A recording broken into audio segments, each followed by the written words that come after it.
Hey guys, so last video I did unpopular opinions that I have about the beauty community and makeup in general, and then I asked you guys to comment down below for your unpopular opinions, and I got 600 comments, so I had to go through all of them and screenshot all the best ones, the ones with the most likes, you know, just stuff that you guys also thought you agreed with, and I'm gonna read them back to you guys. And if you have any more unpopular opinions, we can do a part 3 if you comment down below your unpopular opinions, and then you might be featured in another video of this series. My social media will be in the description along with my drama channel and anything else you might need to find, aka what's on my face, etc. So let's get into it. Subscribe, hit the bell, like, comment for engagement as well. A lot of demands from the get-go. Let's get into it. So someone said, filling the cupid's bow looks super ugly, especially if you have a beautiful pronounced cupid's bow. In real life, looks just awful. Here's the thing. I feel like a lot of people do flatten out the cupid's bow a tiny bit. Like I definitely do. As you can see, my cupid bow kind of comes down to like here, but I fill it in, but I still kind of keep a little bit of a cupid's bow because I do also think that it does look a little bit unnatural to have just like a completely straight rounded lip on top. I know what they mean. It's like this new e-girl style where you just do a complete like circle pretty much. I think it suits some people, but it definitely is more prominent in person. Like if you look at someone in person and they've filled in their cupid's bow, it's very easy to tell where they have a cupid's bow because this will be the cupid's bow sticking out, and then here will be the lipstick, like right here. And it's very easy to tell in person rather than on camera. On camera, it's very easy to hide it because it does blur everything out. So I do agree that in person it does look a little bit strange if you overdo it, but that's with most lip lining. Most overlining doesn't look that great in person. If you do a tiny bit, you can't really tell, but anything above like a millimeter of overlining can get a little bit, you know, iffy. Unpopular opinion, paying more than 10 euros for a mascara is a robbery. I definitely agree. I get high-end mascaras on sale always. So the only reason I don't get a drugstore is because most drugstore brands aren't cruelty-free. We already established this. A lot of them are not cruelty-free. It's very difficult to find something that is cruelty-free. Most of the mascaras that get hype from the drugstore are not cruelty-free brands. For example, that Lash Sensational, Sky High mascara, and a few other ones. None of them are cruelty free, so it's very difficult for me to buy the hyped mascaras because they're not. So I just try to get mascaras on sale every single time. Like I don't think there has been a time recently where I bought a mascara for myself in full price, unless it's for a video and I need to buy it like right now. Then I always get it on a sale. Even Pat McGrath, stuff like that, I always just get a big discount because I don't see the point of buying them full price, because mascara is just one of those things where I just don't think it's worth full price. So I half agree. I think I do spend more than 10 euros, which would be the equivalent of like 10 pounds. I think I spend more than 10 pounds on mascara, but I never spend full price. So I half agree. When influencers say this works on anyone and everyone and it doesn't work for you, it's not a you problem, it's a them overselling it problem. Definitely. Which is why I try to be as neutral in my videos as possible. So whenever I promote a product, I say this works for me. This works for me and my skin type, might not work for you. I love this product personally, but you might not, because everyone loves different things. I always try to make sure that that is understood by everyone on my channel, that just because something works for me doesn't mean it will work for you. Everyone has different skin types, skin tones, everyone has different skin needs, everyone wants different things from their makeup, everyone has a different makeup style. So I think it's very difficult to say, oh, this will work for everyone. Like, how do you know this will work for everyone when everyone has such different needs when it comes to makeup? I just think that's like a really weird thing to say. I wish brands were as transparent about sheer eyeshadows as they are sheer foundations. When you have dark skin and a color product like eyeshadow is unpigmented, it just doesn't show up unless you use a white/light eye base. I've been disappointed so many times. Yes, and now I have a reason for why they don't disclose it. So we have definitely moved away from full coverage foundation into sheer skin tints, sheer products. But with eyeshadow, people are still very hung up on like, it has to be full pigment, it has to swatch amazingly well so I can show it to you guys on video. And people think that a sheer eyeshadow or unpigmented eyeshadow is automatically a bad thing. If it doesn't swatch like just a big stripe of blue, it's a bad eyeshadow. Which is why companies don't disclose when a eyeshadow is sheer, because less people are likely to recommend it, because it doesn't look as good on camera,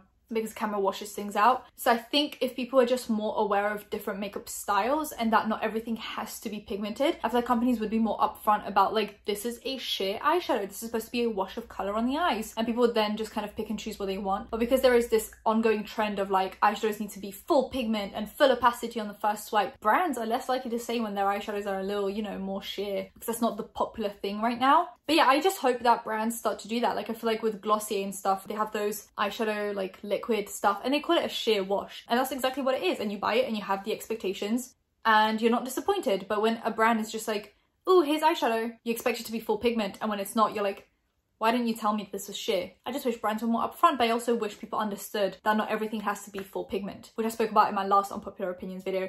Not everything has to be full pigment, and just because it's not pigmented does not necessarily make it a bad product or a low quality product. The way false lashes are treated as necessary in current looks kind of has everyone out here looking like a Alita Battle Angel. I might be uncultured, not sure what that is. And I feel like it ruins otherwise gorgeous looks by making them so exaggerated and cartoony in that one area. Also, drastically overlined lips don't look full, they look chapped around the edges. I agree with both to a certain extent. I think eyelashes can be a beautiful thing, mainly if you have very short lashes or if that's something like that you want to emphasize. I think they can look stunning with like very simple looks. I think eyelashes add just a little, you know, something to the look. But I personally don't use lashes because I just think they look a little bit weird on me. I feel like I just look cartoony, like kind of like what this comment said. I feel like it just brings so much attention to my eyes and it's so disproportionate to the rest of my face. 2, I'm allergic to lash glue. 3, I hate how big lashes look on me, and most lashes nowadays are huge. Unless you're buying Ardell Wispies, they're going to be this long and they're just going to look wild on me. I don't like the look. I don't like the way they feel. They make my eyes look super heavy and like I'm always sleepy. So they're just not something that I personally enjoy, but some people do.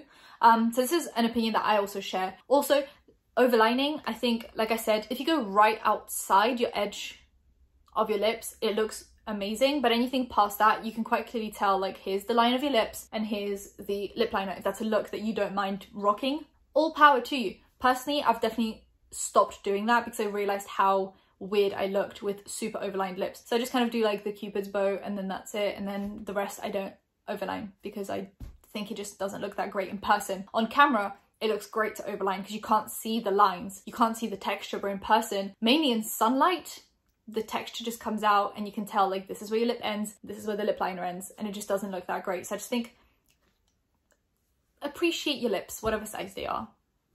I hate when people who love full coverage foundation review skin tints and complain and give it a bad review, and they are ignoring what a skin tint or tinted moisturizer is supposed to be like. They just shouldn't review them if they don't wear them regularly. I said this in my last video, definitely. I think when Glossier was first coming on the scene, and Milk makeup, they both released very natural makeup products, skin tints, you know, stuff like that. And people did reviews and some of them were like, oh, this is unpigmented, why would you ever spend money on this? It makes no sense. And it's like, some people do enjoy a skin tint. If you wear full coverage makeup daily, you're not going to enjoy a skin tint. Maybe just skip that review something else, because it just doesn't make sense to me for people to review a skin tint that is supposed to be sheer, and it says sheer in the description, and then they use the word sheer as a criticism of the skin tint, when in reality sheer is just the description. It's not a criticism because it's supposed to be sheer. I've had to quit videos before, like exit videos before, because someone would start reviewing a brand or a skin tint or a sheer product and then they would start criticizing it for being unpigmented, and I was like, I can't. I have to exit. I have to watch something else because I'm just going to get frustrated. So yeah, definitely. I think if you can't stay unbiased, then you might as well just not review it. I think it would just be better to leave it to people who enjoy sheer makeup. But if you are able to put your own biases aside and review it in an unbiased way, go for it. But if you physically can't do that, then I just think leaving that review to someone else would be the best choice, because it's just not a fair review for the brand, because you're literally criticizing them for something that is a part of their brand. I wish makeup releases weren't so rapid. It makes me not care about new things and it really exhausts all possibility for makeup. Like right now, we're pretty much relying on packaging to make makeup releases feel new, but we're gonna run out of those soon too. I both agree and disagree. So I don't mind how quickly makeup comes out because I guess I just pick and choose what I want to buy. I don't feel the pressure to need to buy stuff. So for example, I don't really understand the criticism of Colourpop releasing a bunch of releases and not giving people like room to breathe, because at the same time it's like you don't have to buy all of the launches. I think they release so much so that everyone has something that they can buy and enjoy. If you don't want to buy everything, you don't have to buy everything. But I also do understand that one, it is wasteful. Like it's kind of like the fast fashion thing where it just keeps on coming and you just keep on buying and the trends keep on changing. 2, when you release a bunch of makeup, trends will keep on changing and things are going to get old very quickly, which then leads to fast fashion. 3, like this person said, it used to be like, oh, here's a new formula, and now like they couldn't come up with new formulas. Now it's new packaging. Like when packaging gets old and when we can't think of anything new, then what we're going to do? So I think pacing yourself can be good just so that you don't run out of ideas. So I agree and disagree. I don't mind the rapid releases because I don't buy everything and I can stop myself from buying stuff if I don't want to buy it. And I do know that, you know, my opinion isn't the only opinion in the world. Like other people might really enjoy a collection that I don't want to buy. So it's good that they're releasing a collection for everyone. But we are slightly going into the fast fashion realm when it comes to makeup, and it's starting to get a little bit concerning because the trends just keep on switching out and people keep on throwing stuff out and buying new stuff, and it does lead to a lot of waste. So I do definitely think there needs to be some kind of a balance, you know? This one's long, but I'm gonna read it to you guys. I feel like the reason why high-end products are hyped is because they're high-end. Drugstore makeup is lackluster and not pigmented, but high-end makeup is subtle and buildable. Even though you spend more money, you don't want to criticize it, so you might be more willing to work with it to justify yourself, while drugstore was cheap, so you're more willing to find the faults in it as price makes you believe there should be more. Same thing in packaging. People would complain about higher price in drugstore products when they have cool packaging, but say that it's fine to pay a premium price because the packaging feels luxe in higher-end products. People are more willing to forgive high-end brands for things they would fault in lower brands sometimes. Now, I partly agree, so I'm going to break it down for you guys. Drugstore makeup is lackluster and not pigmented. High-end makeup is subtle, buildable. I think there is a huge difference between lackluster and not pigmented and subtle and buildable. And sometimes brands can have lackluster makeup, which you wouldn't be able to call subtle, because I think subtle and lackluster is two different things. Sometimes makeup from the drugstore, like the eyeshadows, will simply just not show up when they're supposed to. Whereas if you buy Glossier, you're buying it for the subtle looks. I think there is a huge difference between like you buying an eyeshadow palette that was supposed to show up and it's just not showing up, and that's lackluster, compared to a brand that is clearly advertising it as subtle. Like, I don't think I've ever seen a makeup brand in the drugstore that's supposed to be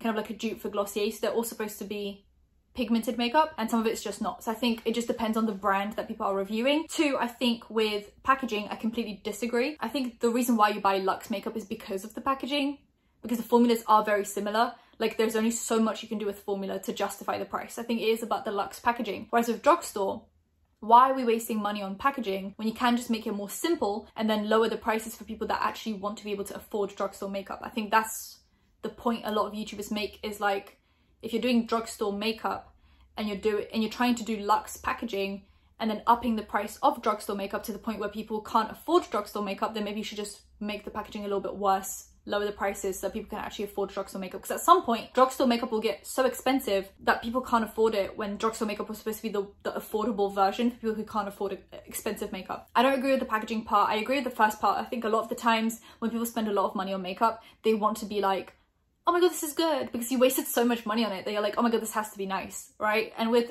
drugstore makeup, if you spend a few pounds on something, you might be able to be like more critical of it because it's not as painful to your wallet and heart. So I definitely agree with the first part of the comment. But with the packaging, I think drugstore brands just need to make very neutral packaging that isn't too expensive but also not too cheap feeling. So I criticize NYX for having really cheap packaging but really high prices for the drugstore. They're along the lines of like Milani and Physicians Formula, but their packaging is awful. So I just wish they would up the packaging to match their price tag, or lower their price tag to go with the packaging.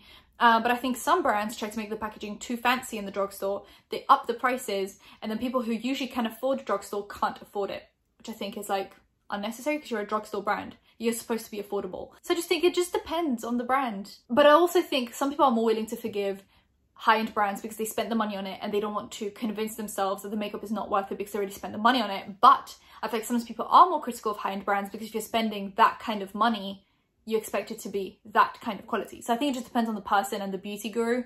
But yes, as a whole, I feel like high-end brands are given a little bit more of a pass than drugstore brands. I dislike all the overly perfect swatches on Instagram and when buying a product. If swatches are made that accurately, how much truth is left? Swatches are supposed to show real quality and are not to be aesthetically pleasing. Absolutely agree. I'm sick of the swipey swatches. They don't tell me anything. I want to see what the product actually looks like so I can see what the pigmentation is like. If it's subtle, if it's more pigmented. But this is what I mean by brands have this pressure to always release super pigmented makeup. So their swatches are fake because they're hoping to show pigment when the pigment's not there. So I just wish they were more upfront, and I wish people didn't criticize pigmentation as much. Like, as long as it's blendable, buildable, and looks good on the eyes, it doesn't have to be foiled and pigmented all across the board. It can just be subtle. So I wish maybe if people didn't criticize pigment straight away, and that wasn't such a huge factor in buying eyeshadow, then maybe brands would be more upfront and honest about the pigmentation of their products. But yes, I'm sick of the wet swatches. I always mention this in anti-hauls when a brand does like wet primer or wet foundation and then they put swatches over top and they have like this dark rim around them. That's when you know they swatched it on a wet base, and I hate when they do that. Morphe does it a lot of the time and their products are not pigmented. So I just wish they were upfront and honest about it. Like, our products are not pigmented, but they blend well and they're buildable. So, you know, pick it up if you want something that's a little less pigmented. I really dislike when beauty influencers put out makeup products and all their YouTube beauty influencer friends say it's the best thing they've ever tried. I'd rather have an honest review and not a love fest. Just my opinion. Hear me out. I'd love that too. I think you should treat this product the way you would treat any other product, because you're still encouraging your fans to either buy or not buy something, to spend or not spend their hard-earned money. So I think you should be honest if a product isn't good. However, whenever someone is honest and they do give a negative review to another YouTuber, they get hate for it. Because they're like, oh, why would you do this to another fellow colleague of yours? AKA, do you guys remember when Tati reviewed someone, another YouTuber, I can't remember her name for the life of me, I'm so sorry.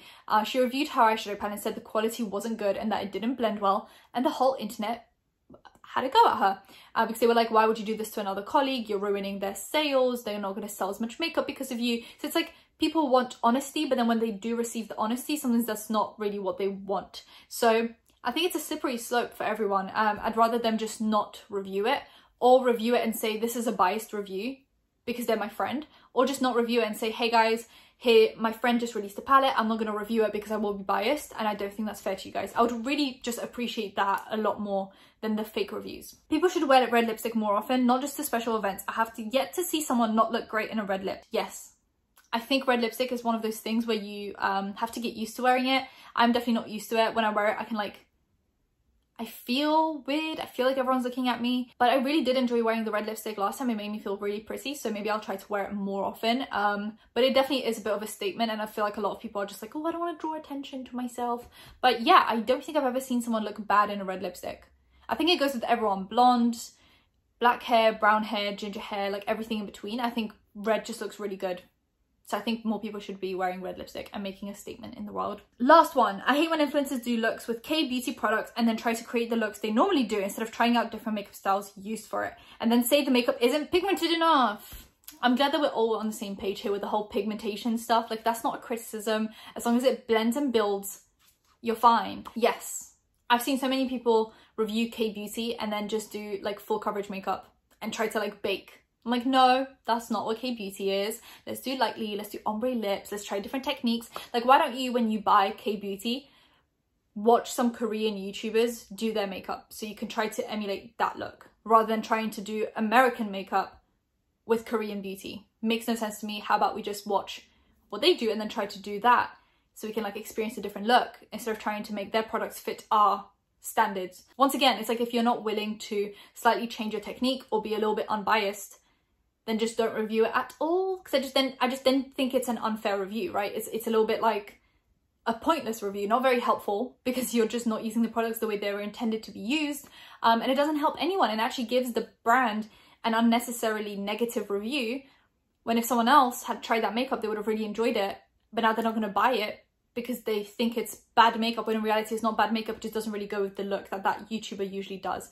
I hope I'm making sense. Anyway, completely agree. I feel like I agreed with basically all of these to some extent. I feel like I agreed with like parts of different things, but I definitely pretty much agreed with, no, I definitely agreed with every single comment here to some extent. So yeah, I feel like they're not really that unpopular, at least not on my channel. So give me more unpopular opinions and I'll review them and talk about them in another video. So leave them in the description. If you guys enjoyed the video, give it a thumbs up, comment down below anything you want to comment down below, and subscribe, because I post videos every time I think of something to do. So hit that bell, be notified when that's happening. Social media links, any of the links in the description. I'll see you in my next one. Bye guys.